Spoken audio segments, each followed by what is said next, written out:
Hello students, आपका स्वागत है मौलिक क्लासेस की इस ऑनलाइन लेक्चर वीडियो में। मेरा नाम तनुज कुमार और मैं इस चैनल के माध्यम से आपके सामने स्टैटिस्टिक्स से रिलेटेड लेक्चर वीडियोस लेकर आता हूं। तो देखिए, आज की क्लास में हम ग्राफिकल रिप्रेजेंटेशन ऑफ डेटा को डिस्कस करने वाले हैं।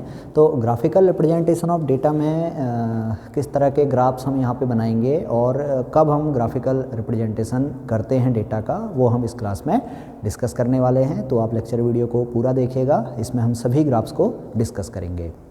तो देखिए, जब भी ग्राफ्स की बात होती है तो लास्ट के कुछ लेक्चर वीडियोज़ में जहाँ पे हमने डायग्रामेटिक रिप्रेजेंटेशन को डिस्कस किया था, वहाँ पर भी मैंने बताया था कि डायग्राम्स और ग्राफ्स के बीच में क्या डिफरेंस होता है। उन लेक्चर वीडियोज़ का लिंक आप नीचे डिस्क्रिप्शन में देख सकते हैं। तो हमने वहाँ पे देखा था भाई, डायग्राम्स हम क्या करेंगे जब हमारे पास इंडिविजुअल सीरीज होगी या डिस्क्रीट ग्रुप्स होंगे, तो उस केस में हम क्या करेंगे, डायग्राम्स का यूज करेंगे। जब हमारे पास कंटिन्यूअस ग्रुप्स होंगे यानी फ्रीक्वेंसी डिस्ट्रीब्यूशन होगा, तो उस केस में फ्रीक्वेंसी डिस्ट्रीब्यूशन को रिप्रेजेंट करने के लिए हम क्या करेंगे, ग्राफ्स का यूज करेंगे। तो वहाँ पे हमने ये भी डिस्कस किया था भाई, 4 तरह के ग्राफ हमारे पास थे। पहला ग्राफ था हिस्टोग्राम, सेकंड था फ्रीक्वेंसी पॉलीगन, थर्ड था फ्रीक्वेंसी कर्व और लास्ट था क्यूमुलेटिव फ्रीक्वेंसी कर्व्स, जिसे हम ओगाइव्स भी कहते हैं। तो देखिए, सबसे पहले हम हिस्टोग्राम को देख लेते हैं, क्या होता है हिस्टोग्राम। तो हिस्टोग्राम में 2 केस होते हैं। यहाँ पे केस फर्स्ट हम डिस्कस कर लेते हैं, when class intervals are equal. एक केस तो होगा भाई जब क्लास इंटरवल्स क्या होंगे, इक्वल होंगे, और केस सेकंड में क्या होगा, क्लास इंटरवल्स आर अनइक्वल, यानी वहाँ पे क्लास इंटरवल्स डिफरेंट होंगे। तो इसको एक एग्जांपल से हम समझ लेते हैं क्या होगा। अब हिस्टोग्राम में बेसिकली हम क्या करते हैं, रेक्टेंगल्स डेवलप करते हैं। हमने रेक्टेंगल्स बनाने हैं और रेक्टेंगल्स में आपको पता है भाई, रेक्टेंगल्स में क्या होगा, लेंथ होगी और उनकी विड्थ होगी। तो हम क्या करेंगे, लेंथ को तो फ्रीक्वेंसी के इक्वल करेंगे या फ्रीक्वेंसी के, इसे हम कह सकते हैं मोर प्रिसाइजली हम क्या करेंगे, प्रोपोर्शनल करेंगे। तो हमने क्या किया, रेक्टेंगल्स डेवलप किए। रेक्टेंगल्स में लेंथ को फ्रीक्वेंसी के प्रोपोर्शनल कर लिया और विड्थ को क्लास इंटरवल के इक्वल कर लिया या क्लास इंटरवल के प्रोपोर्शनल कर लिया। तो ये जो हमें रेक्टेंगल्स मिलेंगे, इनका जो ग्राफ पेपर में जो रेक्टेंगल्स मिलेंगे, वो रेक्टेंगल्स का डायग्राम हमारे लिए क्या होगा, यहाँ पे एक हिस्टोग्राम होगा। तो इसे एक एग्जांपल से हम समझते हैं। देखिए, जैसे हमारे पास डेटा है, suppose marks and number of students. तो अब यहाँ पे केस है हमारा when class intervals are equal. तो मैं इक्वल क्लास इंटरवल्स यहाँ पे बनाऊँगा। तो मैंने क्या किया, 5 यूनिट का क्लास इंटरवल यहाँ पे डेवलप कर लिया। तो सपोज़ ये डेटा मेरे पास है। अब इनके फ्रीक्वेंसीज भी हमें गिवन हैं। इस तरह का डेटा हमें गिवन है। ये एक फ्रीक्वेंसी डिस्ट्रीब्यूशन है, तो इसे हमने क्या करना है, ग्राफ की हेल्प से रिप्रेजेंट करना है। तो मैं सिंपली क्या करूँगा, ग्राफ पेपर ले लूँगा। मैंने ग्राफ पेपर लिया, इसमें वाई एक्सिस में मैं क्या करूँगा, फ्रीक्वेंसी को रिप्रेजेंट करूँगा और एक्स एक्सिस में मैंने क्या ले लिया, क्लास इंटरवल्स ले लिया। क्लास इंटरवल्स यहाँ पे मार्क्स का है, तो आप यहाँ पे मार्क्स भी लिख सकते हैं। तो ये 0 से एक्स एक्सिस हमारी ये है और ये वाई एक्सिस है। तो इसमें मैंने क्या किया, क्लास इंटरवल्स में एक्स एक्सिस के अलॉन्ग मैंने 5 के इंटरवल पे अपनी क्लासेस डिफाइन कर ली इस तरह से। तो ये 5, 10, 15, 20, 25 एंड 30 इस तरह से डिफाइन हो गया। अब देखिए, यहाँ पे मैंने 5 पॉइंट बनाए हुए हैं। तो अगर आप चाहते हैं कि वाई एक्सिस में भी आप 5 पॉइंट बनाएं, तो आपने क्या करना है, देखिए वाई एक्सिस में फ्रीक्वेंसी को रिप्रेजेंट करना है। तो फ्रीक्वेंसी की मैक्सिमम वैल्यू यहाँ पे 6 है। तो हम क्या करेंगे, इस मैक्सिमम वैल्यू को 5 पॉइंट से डिवाइड करेंगे, तो हमें मिलेगा 6 divided by 5, that is approximately 1। तो हम क्या करेंगे, 1 पॉइंट पे एक फ्रीक्वेंसी को ले लेंगे। तो ये फर्स्ट पॉइंट हमने बनाया यहाँ पे 1, then 2, then 3, then 4, then 5, then 6।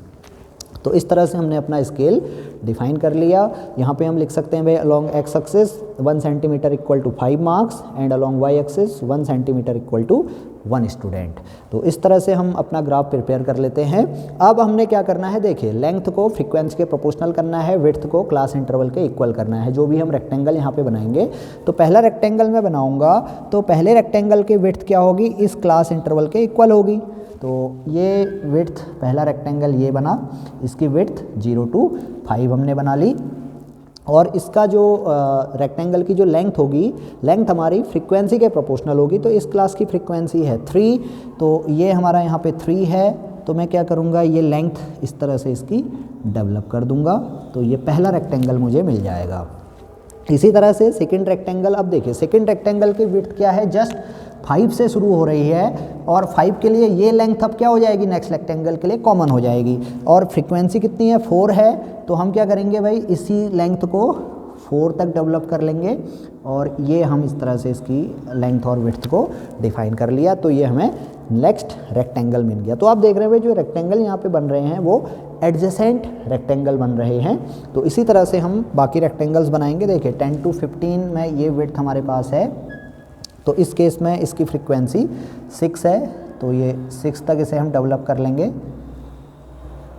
Then 15 to 20, तो 15 to 20 में हमारे पास फ्रीक्वेंसी 2 है, तो इसे मैं इस तरह से बना लेता हूँ। देन 20 to 25, 20 to 25 में 3 है, तो इसे मैंने इस तरह से बना लिया। तो ये मेरा क्या बन गया, हिस्टोग्राम बन गया। तो अब आप देख रहे हैं यहाँ पे जो रेक्टेंगल्स बने हैं वो एडजेसेंट रेक्टेंगल बने हैं। तो इस तरह से आप अपने फ्रीक्वेंसी डिस्ट्रीब्यूशन को हिस्टोग्राम ग्राफ की हेल्प से रिप्रेजेंट कर सकते हैं जब आपकी क्लास इंटरवल्स क्या होंगी, इक्वल होंगी। अब केस सेकंड यहाँ पे डिस्कस करते हैं। केस सेकंड में क्या होगा, when class intervals are unequal. तो देखिए इस केस में क्या होगा, इस केस में हमारी जो लेंथ होगी, रूल तो यही है, यहाँ पे लेंथ के लिए हम रूल चेंज कर देंगे। Length is proportional to frequency density. Length is proportional to frequency density. अब ये फ्रीक्वेंसी डेंसिटी क्या होगी, इसको भी हम डिफाइन कर लेते हैं। Frequency density of A class is given by frequency of A class divided by class interval of the class. तो फ्रीक्वेंसी डेंसिटी इस तरह से कैलकुलेट होगी, frequency divided by class interval. किसी भी क्लास की फ्रीक्वेंसी डेंसिटी हमें निकालनी है तो हम क्या करेंगे, उस क्लास की फ्रीक्वेंसी को उस क्लास के क्लास इंटरवल से डिवाइड कर देंगे। अब फ्रीक्वेंसी डेंसिटी होती क्या है, जैसे नंबर ऑफ़ स्टूडेंट्स की बात हम कर रहे हैं, तो नंबर ऑफ़ स्टूडेंट्स में क्या होगा भाई, कितने स्टूडेंट ऐसे हैं जो पर यूनिट मार्क अलॉट हो रहा है जिन्हें, तो वो हमें क्या बताएगा, फ्रीक्वेंसी डेंसिटी बताएगा। यानी पर यूनिट कितने ऑब्जर्वेशंस हमारे पास हैं, तो ये हमारे लिए क्या है, फ्रीक्वेंसी डेंसिटी है। तो इसका यूज हम कब करेंगे, जब हमारे पास क्लास इंटरवल अनइक्वल होंगे। हालांकि कभी कभी क्या होता है, जब क्लास इंटरवल इक्वल होते हैं तो उस केस में भी हम क्या कर लेते हैं, हिस्टोग्राम को फ्रीक्वेंसी डेंसिटी की हेल्प से डेवलप कर लेते हैं। तो अब यहाँ पे देखिए इसे हम करते हैं, तो इसके लिए एग्जाम्पल यहीं पे हम बना लेते हैं।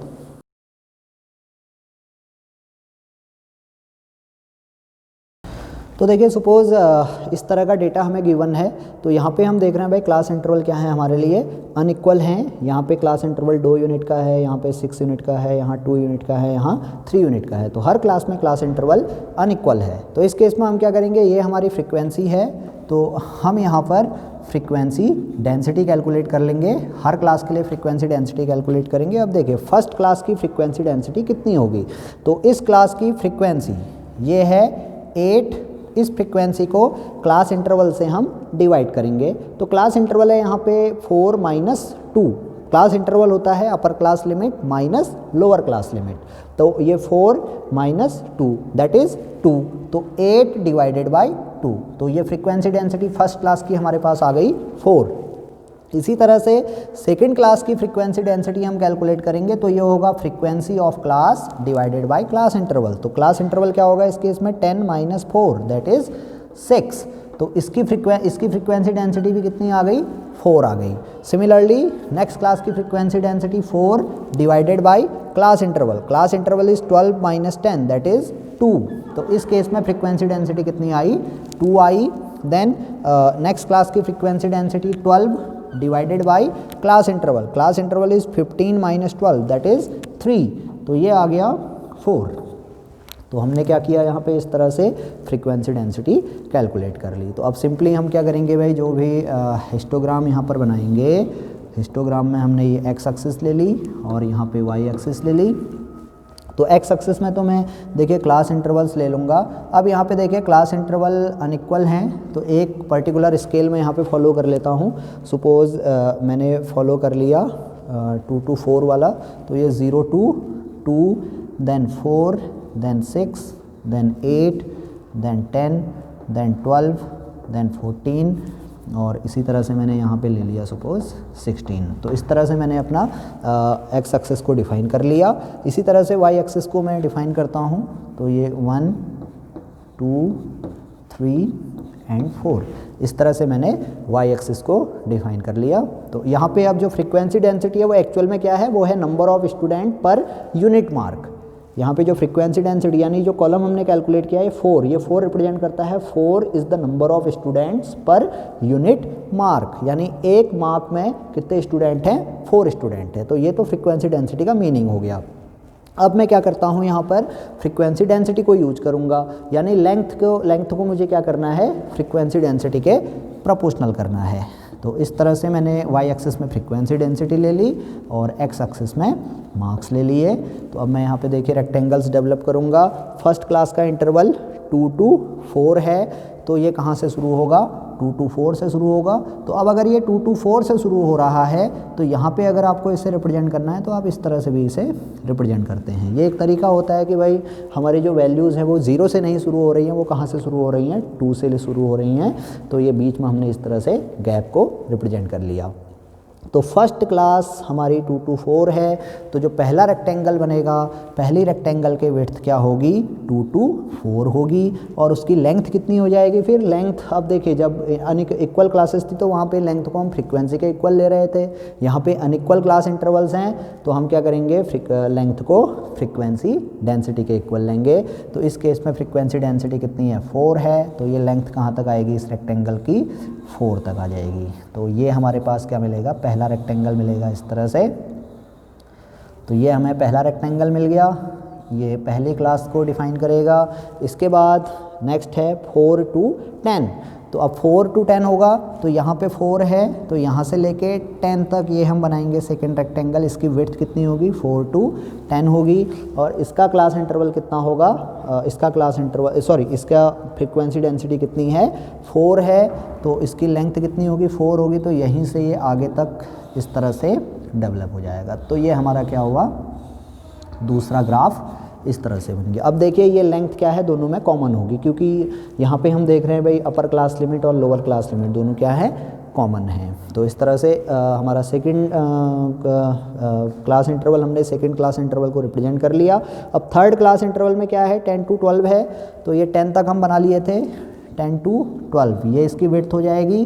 देन 10 to 12 की जो फ्रीक्वेंसी डेंसिटी है वो 2 है, तो इसकी जो लेंथ होगी वो 2 ही यूनिट होगी। इस तरह से मैं बना लेता हूँ, तो ये हमारा बन गया।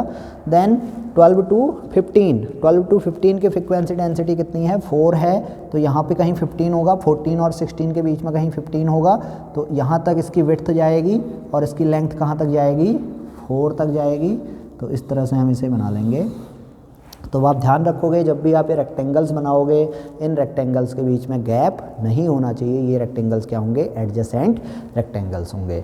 तो ये मेरा बन गया histogram when class intervals are unequal. तो आई होप कि आपको समझ में आ गया होगा हिस्टोग्राम कैसे बनाएंगे in case of equal class intervals and in case of unequal class intervals. तो अब नेक्स्ट जो यहाँ पे ग्राफ है वो डिस्कस करते हैं।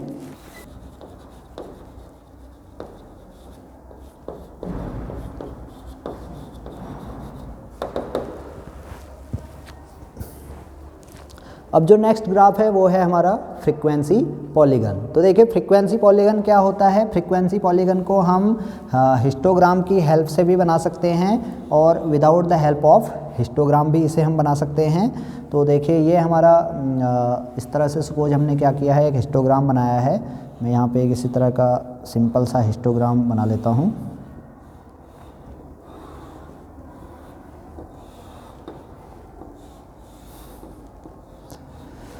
सपोज़ ये हमारे पास क्या था, एक हिस्टोग्राम था। यहाँ पे हम फ्रीक्वेंसी पॉलीगन को बनाना चाह रहे हैं with the help of histogram. तो होता क्या है पहले ये आप समझिए।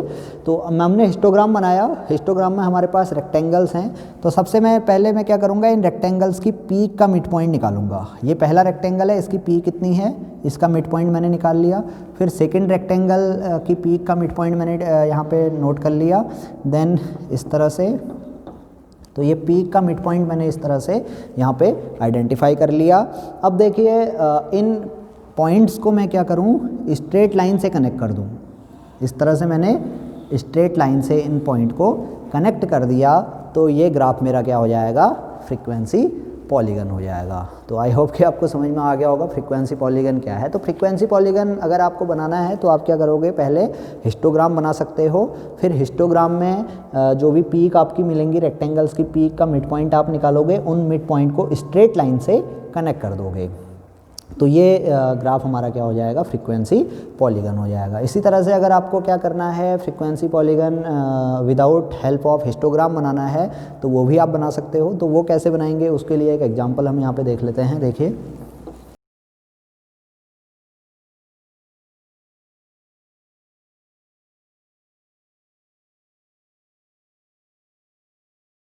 तो एक एग्जांपल हमने यहाँ पे नोट कर लिया। अब इस एग्जांपल के लिए हमने क्या करना है, इस डेटा के लिए, इस फ्रीक्वेंसी डिस्ट्रीब्यूशन के लिए हमने एक फ्रीक्वेंसी पॉलीगन डेवलप करना है without the help of A histogram. तो कैसे हम इसे डेवलप करेंगे, देखिए इसके लिए हमने ग्राफ पेपर लिया। ग्राफ पेपर में ये हमारी एक्स एक्सिस है, ये हमारी वाई एक्सिस है, ये ओरिजिन होगा। तो इसमें हमने क्या किया, एक्स एक्सिस के अलॉन्ग तो देखिए अपने क्लास इंटरवल्स को डिफाइन कर लिया। सपोज मैंने 10 का इंटरवल ले लिया, तो ये 10, 20, 30, 40, 50, 60 एंड 70। सिमिलरली मैंने क्या किया, वाई एक्सिस में 2 यूनिट्स मैंने ले ली। तो 2, 4, 6, 8, 10 एंड 12। इस तरह से मैंने डिफाइन कर लिया अपना डेटा ग्राफ में। तो अब देखिए, अब मुझे क्या बनाना है, फ्रीक्वेंसी पॉलीगन बनाना है। तो फ्रीक्वेंसी पॉलीगन के लिए मुझे पॉइंट चाहिए होंगे। तो पॉइंट मैं कैसे बनाऊंगा, देखिए फर्स्ट क्लास की मिड वैल्यू। अब ये मेरा फर्स्ट क्लास इंटरवल है, इसका मिड पॉइंट यहाँ होगा, ये मिड पॉइंट है। इस मिड पॉइंट के करस्पॉन्डिंग फ्रीक्वेंसी मैं देख लूँगा। तो इस मिड पॉइंट के करस्पॉन्डिंग फ्रीक्वेंसी कितनी है, 2 यूनिट है। तो ये मैं यहाँ पर ले गया, तो पहला पॉइंट मुझे यहाँ पर मिलेगा। देन 10 to 20 में ये मिड पॉइंट होगा, 20 to 20 में 15 हमारा मिड पॉइंट होगा। इसके लिए फ्रीक्वेंसी कितनी है, 6 है। तो ये कहाँ पे पॉइंट मिलेगा मुझे, यहाँ पे मिलेगा, 6 यहाँ पे होगा। देन 25 यानी 20 to 30 के बीच में फ्रीक्वेंसी 9 है, तो इसका पॉइंट हमें यहाँ पर मिलेगा। देन 30 to 40 का मिड पॉइंट 35 होगा, इसकी फ्रीक्वेंसी 12 है, तो ये मिड पॉइंट मुझे यहाँ कहीं मिलेगा। इसी तरह से 45 पे जो फ्रीक्वेंसी है वो 8 है, तो वो पॉइंट मुझे यहाँ मिलेगा। देन 50 to 60 पे ये 5 है, तो ये पॉइंट सपोज़ मुझे यहाँ मिला। अब जब आप स्केल का यूज़ करोगे तो वहाँ पे काफ़ी अच्छा पॉइंट आपको मिल जाएंगे, बहुत एक्यूरेट पॉइंट मिलेंगे। और इसी तरह से 60 to 70 पे ये मेरा 3 यहाँ पे पॉइंट मिलेगा। तो इस तरह से मैंने अपने पॉइंट डेवलप कर लिए। तो बहुत इजी है। तो अब यहाँ पे देखिए फ्रीक्वेंसी पॉलीगन क्या होता है, मैंने बताया था, आपने पॉइंट निकाल लिए। इन पॉइंट को आपने क्या किया, इस तरह से स्ट्रेट लाइन से कनेक्ट कर दिया। तो ये आपका क्या हो गया, एक फ्रीक्वेंसी पॉलीगन हो गया। तो आई होप कि आपको समझ में आ गया होगा फ्रीक्वेंसी पॉलीगन क्या होता है और कैसे हम इसे डेवलप करते हैं। अब जो नेक्स्ट टॉपिक है हमारे पास, फ्रीक्वेंसी कर्व। तो इसको मैं हटा देता हूँ।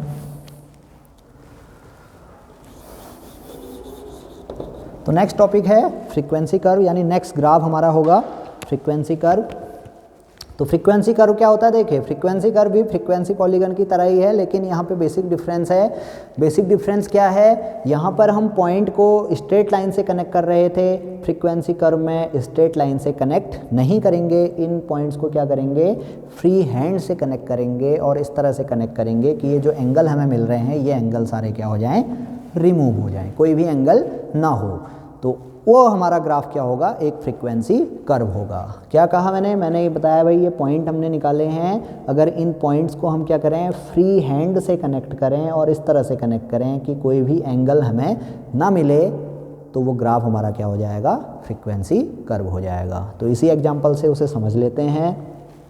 तो हमारे पास क्या है, देखिए पॉइंट हमने निकाले थे, इन्हीं पॉइंट को मैं वापस बना लेता हूँ। पूरा प्रोसीजर वही होगा फ्रीक्वेंसी पॉलीगन के लिए जो प्रोसीजर हमने फ्रीक्वेंसी पॉलीगन में यूज किया था। तो फ्रीक्वेंसी कर्व भी क्या होता है, हिस्टोग्राम की हेल्प से भी बन सकता है और इस तरह से भी हम विदाउट हेल्प ऑफ हिस्टोग्राम इस तरह से भी हम अपने फ्रीक्वेंसी कर्व को बना सकते हैं। तो अब देखिए यहाँ पे मुझे पॉइंट मिले, ये मेरा डेटा था, इन डेटा को मैंने इस तरह से प्लॉट किया XY प्लेन में, तो मुझे पॉइंट मिले। अब इन पॉइंट को मैं क्या करूँगा, फ्री हैंड से कनेक्ट करूँगा और ऐसे कनेक्ट करूँगा कि मुझे कहीं भी कोई भी एंगल ना मिले। तो इस तरह से मैंने कनेक्ट किया, ये फ्री हैंड से मैंने कनेक्ट किया। अब देखिए जब यहाँ पे मैं कनेक्ट करूँगा तो ये एंगल मिलने का चांस है, तो इसे मैंने इस तरह से स्मूथ कर लिया, तो ये इस तरह से मेरा कनेक्ट हो गए पॉइंट सारे। तो अब देखिए इसमें कहीं भी कोई भी एंगल नहीं है, सारे एंगल क्या हो गए हैं, स्मूथ हो गए हैं। तो ये ग्राफ मेरा क्या हो जाएगा, एक फ्रीक्वेंसी कर्व हो जाएगा। तो आई होप कि आपको समझ में आ गया होगा फ्रीक्वेंसी कर्व क्या होता है, फ्रीक्वेंसी पॉलीगन क्या होता है और इन दोनों के बीच में क्या डिफरेंस होता है। मैं एक बार और रिपीट करूंगा, फ्रीक्वेंसी पॉलीगन में जो पॉइंट हमें मिलेंगे XY प्लेन में, उन पॉइंट को स्ट्रेट लाइन से आप कनेक्ट करोगे तो आपको एंगल्स भी मिलेंगे। फ्रीक्वेंसी कर्व में इन पॉइंट्स को आप फ्री हैंड से कनेक्ट करोगे और ऐसे कनेक्ट करोगे कि एंगल सारे क्या हो जाएं, स्मूथ हो जाएं, यानी एंगल सारे रिमूव हो जाएं, हट जाएं। तो ये ग्राफ हमारा क्या हो जाएगा, एक फ्रीक्वेंसी कर्व हो जाएगा। तो आई होप कि आपको ये 3 ग्राफ समझ में आ गए होंगे। अब हम नेक्स्ट ग्राफ डिस्कस करेंगे जो है क्यूमुलेटिव फ्रीक्वेंसी कर्व। तो अब देखिए क्यूमुलेटिव फ्रीक्वेंसी कर्व्स और ओगाइब्स की बात हम कर रहे हैं, तो ये क्या होते हैं। तो क्यूमुलेटिव फ्रीक्वेंसी का मतलब है frequency, total frequency of A class या अप टू दैट क्लास। तो किसी भी क्लास की क्यूमुलेटिव फ्रीक्वेंसी हम डिफाइन करते हैं frequency up to that class और फ्रीक्वेंसी अबव दैट क्लास। तो जब हम frequency up to that class कर रहे हैं तो वो हमारी लेस देन क्यूमुलेटिव फ्रीक्वेंसी है। जब हम कहेंगे फ्रीक्वेंसी अबव दैट क्लास तो वो हमारी फ्रीक्वेंसीज अबव दैट क्लास, तो वो हमारी मोर देन क्यूमुलेटिव फ्रीक्वेंसी होगी। और ये भी आप ध्यान में रखेंगे, लेस देन क्यूमुलेटिव फ्रीक्वेंसी में हम अपर क्लास लिमिट को कंसिडर करेंगे, मोर देन क्यूमुलेटिव फ्रीक्वेंसी में लोअर क्लास लिमिट को कंसिडर किया जाएगा। तो इसको एक एग्जांपल से हम समझते हैं। देखिए यहाँ पे एग्जांपल मैं नोट कर लेता हूँ।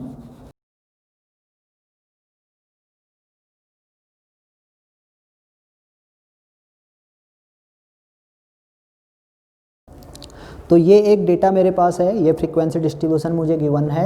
अब मुझे क्या करना है, यहाँ पे ओगाइब्स डेवलप करने हैं। तो ओगाइब डेवलप करने के लिए सबसे पहले मैं क्या करूँगा, क्यूमुलेटिव फ्रीक्वेंसी कैलकुलेट करूँगा। तो मैंने बताया क्यूमुलेटिव फ्रीक्वेंसी 2 तरह की होंगी, less than cumulative frequency and more than cumulative frequency.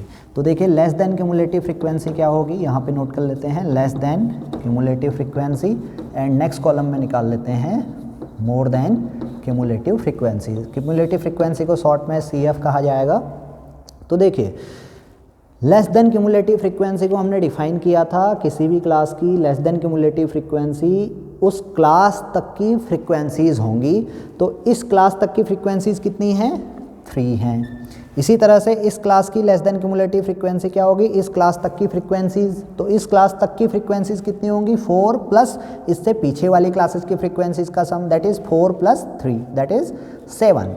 तो इस तरह से हम निकाल सकते हैं। अब इसका देखिए शॉर्ट ट्रिक क्या है यहाँ पे less than cumulative frequency calculate करने की। पहली क्लास की लेस देन क्यूमुलेटिव फ्रीक्वेंसी उस क्लास की फ्रीक्वेंसी होती है। देन क्या करेंगे, इस 3 को नेक्स्ट क्लास में ऐड करेंगे तो हमें 7 मिलेगा। देन 7 को नेक्स्ट क्लास में ऐड करेंगे तो कितना मिलेगा, 14 मिलेगा।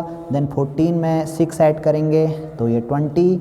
देन 20 में 5 ऐड करेंगे तो 25। देन 25 में 3 ऐड करेंगे 28। देन 28 में 2 ऐड करेंगे तो 30। और यहाँ पे देखिए जो टोटल स्टूडेंट्स हैं वो कितने हैं, 30 हैं। तो ये हमारा यहाँ पे टोटल के साथ मैच होना चाहिए। तो सीधा सीधा रूल हो गया भाई, फर्स्ट क्लास की लेस देन क्यूमुलेटिव फ्रीक्वेंसी उस क्लास की फ्रीक्वेंसी होगी, और लास्ट क्लास की less than cumulative frequency total frequency होगी। तो आई होप कि आपको समझ में आ गया होगा लेस देन क्यूमुलेटिव फ्रीक्वेंसी हम कैसे कैलकुलेट करेंगे। अब इसी तरह से more than cumulative frequency calculate की जाएंगी। उससे पहले हम समझ लेते हैं लेस देन क्यूमुलेटिव फ्रीक्वेंसी का मीनिंग क्या है। तो देखिए फर्स्ट क्लास की लेस देन क्यूमुलेटिव फ्रीक्वेंसी 3 है, यानी 3 स्टूडेंट ऐसे हैं जिनके मार्क्स क्या हैं, लेस देन 5 हैं। तो जैसा मैंने बताया था लेस देन क्यूमुलेटिव फ्रीक्वेंसी में हम क्या करेंगे, अपर क्लास लिमिट को कंसिडर करेंगे। तो 3 स्टूडेंट ऐसे हैं जिनके मार्क्स क्या हैं, लेस देन 5 हैं। 7 स्टूडेंट ऐसे हैं जिनके मार्क्स क्या हैं, लेस देन 10 हैं। अब लेस देन 10 का मतलब हुआ 0 से लेके 10 तक कितने स्टूडेंट हैं, 7 स्टूडेंट हैं। ऐसे ही 14 स्टूडेंट ऐसे हैं जिनके मार्क्स क्या हैं, लेस देन 15 है, यानी 0 से लेके 15 तक कितने स्टूडेंट हैं, 14 स्टूडेंट हैं। सिमिलरली बाकी क्यूमुलेटिव फ्रीक्वेंसी का मीनिंग आपको अब क्लियर हो गया होगा। अब इसके बाद हम कैलकुलेट करते हैं मोर देन क्यूमुलेटिव फ्रीक्वेंसी। तो अब मोर देन क्यूमुलेटिव फ्रीक्वेंसी में हम क्या करेंगे, लोअर क्लास लिमिट को कंसिडर करेंगे। तो यहाँ पे हम कहेंगे भाई ऐसे स्टूडेंट जिनके मार्क्स क्या हैं, 0 से ज़्यादा हैं। तो कितने होंगे 0 से ज़्यादा, भाई सब होंगे, सारे 0 से ज़्यादा हैं। तो ये कितने हो गए, 0 या 0 से ज़्यादा, दैट इज़ 30। तो फर्स्ट क्लास की मोर देन क्यूमुलेटिव फ्रीक्वेंसी क्या होगी, टोटल फ्रीक्वेंसी होगी। तो ये मैंने नोट कर लिया। अब देखिए more than cumulative frequency calculate करने का तरीका आई होप कि समझ में आ गया होगा मोर देन क्यूमुलेटिव फ्रीक्वेंसी है क्या। नेक्स्ट क्लास की मोर देन क्यूमुलेटिव फ्रीक्वेंसी यानी ऐसे स्टूडेंट जिनके मार्क्स क्या हैं, 5 से ज़्यादा हैं, कितने होंगे, इन सबको टोटल में से क्या करेंगे, इस क्लास की फ्रीक्वेंसी को सब्ट्रैक्ट कर देंगे या यहाँ से लेके यहाँ तक इनको ऐड कर देंगे। अब ये टाइम कंज्यूमिंग वर्क है, बार बार हमें ऐड करना पड़ रहा है। तो हम एक ऐसा रूल डिफाइन कर लें कि जिससे शॉर्ट में more than cumulative frequency calculate हो जाए। तो हम क्या करेंगे, more than cumulative frequency calculate करने के लिए लेस देन क्यूमुलेटिव फ्रीक्वेंसीज का यूज करते हैं। तो कैसे करते हैं, देखिए फर्स्ट क्लास की मोर देन क्यूमुलेटिव फ्रीक्वेंसी आप नोट करोगे, टोटल फ्रीक्वेंसी नोट कर लिया। इस मोर देन क्यूमुलेटिव फ्रीक्वेंसी में से फर्स्ट क्लास की less than cumulative frequency subtract करेंगे, कितना आएगा, 27। तो ये नेक्स्ट क्लास की मोर देन क्यूमुलेटिव फ्रीक्वेंसी हो जाएगी। देन 30 में से 7 को सब्ट्रैक्ट करेंगे तो ये आएगा 23। देन 30 में से 14 को सब्ट्रैक्ट करेंगे तो ये आएगा 16। देन 30 में से 20 को सब्ट्रैक्ट करेंगे तो ये आएगा 10। देन 30 में से 25 को सब्ट्रैक्ट करेंगे तो ये आएगा 5। देन 30 में से 28 को सब्ट्रैक्ट करेंगे तो ये आएगा 2। तो ये हमारी क्या हो गई, मोर देन क्यूमुलेटिव फ्रीक्वेंसी हो गई। तो हमने क्या किया, एक ही वैल्यू से इस तरह से अपनी more than cumulative frequency calculate कर ली। अगर हम यहाँ कैलकुलेट करते तो हमें क्या करना पड़ता, बार बार ऐड करना पड़ता या बार बार सब्ट्रैक्शन करना पड़ता। यहाँ पे एक ही वैल्यू की हेल्प से more than cumulative frequency calculate हो गई। तो आई होप कि आपको समझ में आ गया होगा मोर देन क्यूमुलेटिव फ्रीक्वेंसी क्या होती है, लेस देन क्यूमुलेटिव फ्रीक्वेंसी क्या होती है और कैसे हम इन्हें कैलकुलेट करते हैं। तो हमने less than cumulative frequency, more than cumulative frequency calculate कर ली। अब हम ओगाइव्स को डेवलप करते हैं। देखिए इसके लिए मैंने ग्राफ पेपर बनाया इस तरह से। अब देखिए एक्स एक्सिस में मैं क्लास इंटरवल्स ले लूँगा, तो ये 0 to 5,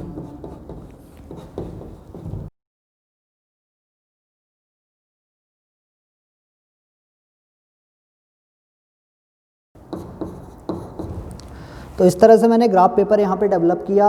अब मुझे क्या करना है, वाई एक्सिस में क्यूमुलेटिव फ्रीक्वेंसीज लेनी है और एक्स एक्सिस में मेरा क्या रहेगा, क्लास इंटरवल ही रहेगा जो यहाँ पे मार्क्स हैं। तो इस तरह से मैंने अपना ग्राफ पेपर रेडी कर लिया।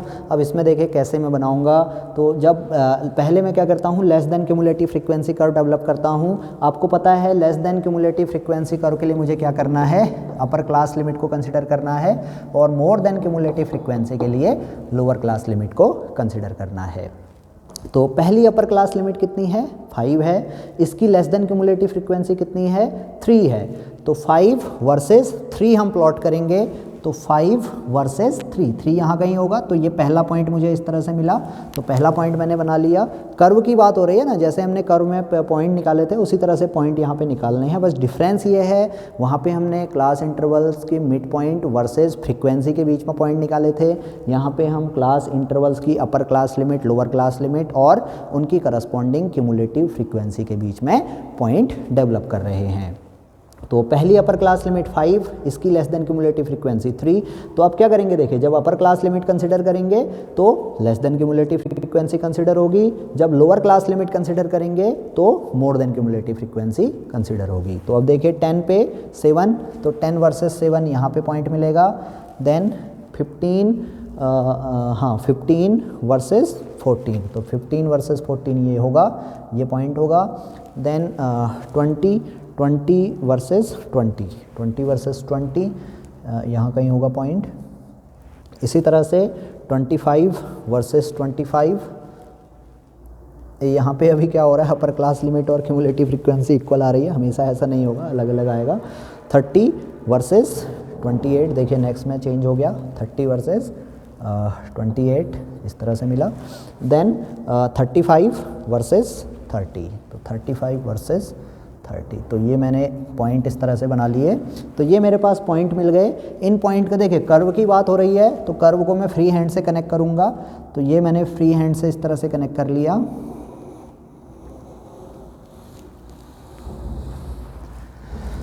तो ये कर्व मेरा हुआ less than cumulative frequency curve. यहाँ पे मैंने लेस देन क्यूमुलेटिव फ्रीक्वेंसी को कंसिडर किया है। अब मोर देन क्यूमुलेटिव फ्रीक्वेंसी मुझे डेवलप करनी है, तो मोर देन के लिए मैं क्या करूँगा, LCL versus more than consider करूँगा। तो LCL, पहली LCL 0 है, पहली लोअर लिमिट 0 है, तो 0 पे 30 है, तो ये पॉइंट पहला मुझे y एक्सिस में मिलेगा। देन 5 पे 27, 5 पे 27 यहाँ कहीं होगा, सपोज ये पॉइंट है। देन 10 पे 23, देन 1 पे 23 ये पॉइंट होगा। देन 15 पे 16 ये पॉइंट होगा। देन 20 पे 10 ये पॉइंट होगा। देन 25 पे 5, तो 25 पे 5 ये पॉइंट होगा। एंड लास्ट है 30 पे 2 ये पॉइंट होगा इस तरह से। तो ये पॉइंट मुझे मिल गए। अब इन पॉइंट को मैं क्या करूँगा, फ्री हैंड से कनेक्ट करूँगा इस तरह से। थोड़ा सा ये आड़ा तिरछा आ रहा है, ये आप अगर जब स्केल का यूज़ करोगे तो काफ़ी अच्छा डायग्राम बनता है। अब मेरी राइटिंग भी थोड़ा ऑड है और थोड़ा सा यहाँ पे बोर्ड की वजह से ये अच्छा नहीं बन पा रहा है, तो इसे आप जब ग्राफ पेपर में बनाओगे तो काफ़ी अच्छा बनेगा। तो ये कर्व हमारा, ये देखिए, ये more than cumulative frequency curve है, ये less than cumulative frequency curve है। कलेक्टिवली इसे क्यूमुलेटिव फ्रीक्वेंसी कर्व्स कह लेंगे या ओगाइव्स कह लेंगे। तो आई होप कि आपको ये सारे ग्राफ समझ में आ गए होंगे। तो 4 तरह के ग्राफ ही हम मेनली यूज करते हैं स्टैटिस्टिक्स में, डेटा को रिप्रेजेंट करने के लिए, फ्रीक्वेंसी डिस्ट्रीब्यूशन को रिप्रेजेंट करने के लिए। First one is histogram, second one frequency polygon, third frequency curve and last ogives. तो चारों ग्राफ को हमने यहाँ पे डिस्कस कर लिया। आई होप कि आपको ये सारे ग्राफ्स समझ में आ गए होंगे। अगर आपको ये वीडियो पसंद आया है तो इसे आप लाइक करेंगे, अपने फ्रेंड्स में शेयर करेंगे, और अगर आपने अभी तक हमारा चैनल सब्सक्राइब नहीं किया है तो इसी तरह की वीडियोज़ के लिए आप हमारे चैनल को सब्सक्राइब कर लीजिए, ताकि कोई भी वीडियो हम अपलोड करें तो उसका नोटिफिकेशन आपको मिलता रहे। और अगर आपके पास कोई भी क्वेश्चन है इनसे रिलेटेड या कोई भी डाउट है तो वो आप कमेंट सेक्शन में हमसे पूछ सकते हैं, तो हम उसे कमेंट सेक्शन में ही सॉल्व करने की कोशिश करेंगे। अदरवाइज हम उस पर वीडियो लेक्चर्स के थ्रू यहाँ पे उसे हम सॉल्व करने की कोशिश करेंगे। Thank you.